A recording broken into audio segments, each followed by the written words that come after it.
প্রিয় দর্শক, খুবই খারাপ খবর। ইরানের রাষ্ট্রীয় টেলিভিশনে হামলা করেছে ইসরায়েল। ইসরায়েলের আগ্রাসনের খবর পড়ার মধ্যেই ইরানের রাষ্ট্রীয় টেলিভিশনে হামলা করেছে ইসরায়েল। প্রিয় দর্শক, আপনারা সবাই জানেন, আজকে সকালেই ইসরায়েল বলেছিল ইরানের রাষ্ট্রীয় টেলিভিশনে যদি আমাদের দূরপ্রচার চালানো হয় বা আমাদের নিউজ চালানো হয়, তাহলে আমরা ইরানের রাষ্ট্রীয় টেলিভিশনে হামলা করব। দেখেন, সকালে বলেছিল আর সন্ধ্যায় হামলা করলো বা রাত্রে হামলা করলো। আমার কাছে ইরানের যেটা আয়রন ডোম, সেটা সেরকম মজবুত লাগছে না। এর আগেও কিন্তু ইসরায়েল বলেছিল যে ইরানের যে আয়রন ডোম আছে, সেই আয়রন ডোমটা আমাদের নিয়ন্ত্রণে আছে, কিন্তু তাদের কথার কাজে কিন্তু মিল আছে। আমার কাছে মনে হচ্ছে এখন ইসরায়েলের বিমান প্রতিরক্ষা এবং মিসাইল ফিরানোর জন্য ইরানের একটা শক্তিশালী আয়রন ডোমের দরকার।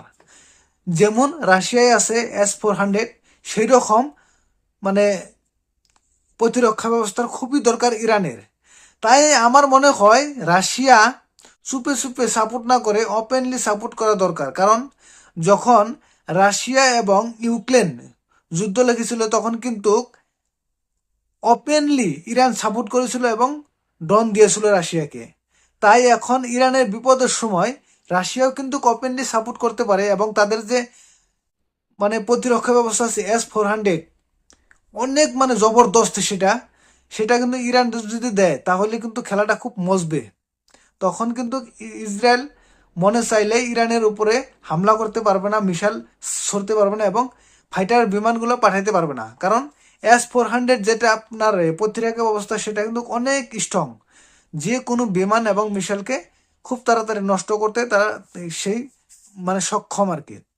তাই আমার কাছে মনে হচ্ছে যে ইরানের প্রতিরক্ষা ব্যবস্থাটা, কারণ ইসরায়েল সকালে বলেছিল কিন্তু তারপর তারা করেও দেখালো, কিন্তু সেই হামলাটা ঠেকাইতে ইরান বিফল হয়েছে। তাই আমার কাছে মনে হচ্ছে যে ইরানের যেটা প্রতিরক্ষা ব্যবস্থা, ওটা খুব তাড়াতাড়ি শক্তিশালী করার খুব দরকার। প্রিয় দর্শক, এই যুদ্ধটা কোথায় যায় শেষ হবে আমিও জানি না, আপনিও জানেন না, কিন্তু ইরানের অনেক ক্ষতি হচ্ছে, সাথে সাথে কিন্তু ইসরায়েলেরও অনেক ক্ষতি হচ্ছে। তা তো আপনারা দেখতেই পারছেন, ইসরায়েলের যেগুলো ভাঙাচোঙা বিল্ডিং এবং অনেক সরকারি যেগুলো অফিস, সেই অফিসগুলোর উপর হামলা করেছে ইরান। তো প্রিয় দর্শক, আমরা দেখব এরপরে আর কি হয়। এই ইরানের যে রাষ্ট্র টেলিভিশনের উপরে ইসরায়েল যে হামলাটা করেছে, এটার জবাব ইরান কিভাবে দেয়, কি কঠোরভাবে দেয়, সেটা দেখার অপেক্ষায় আমরা থাকব। নিয়মিত আপনাদেরকে আমি আপডেট দিয়ে যাব। তাই আপনারা আমার চ্যানেলটাকে সাবস্ক্রাইব করবেন এবং ভিডিওটাকে লাইক করে কমেন্ট করে দিবেন।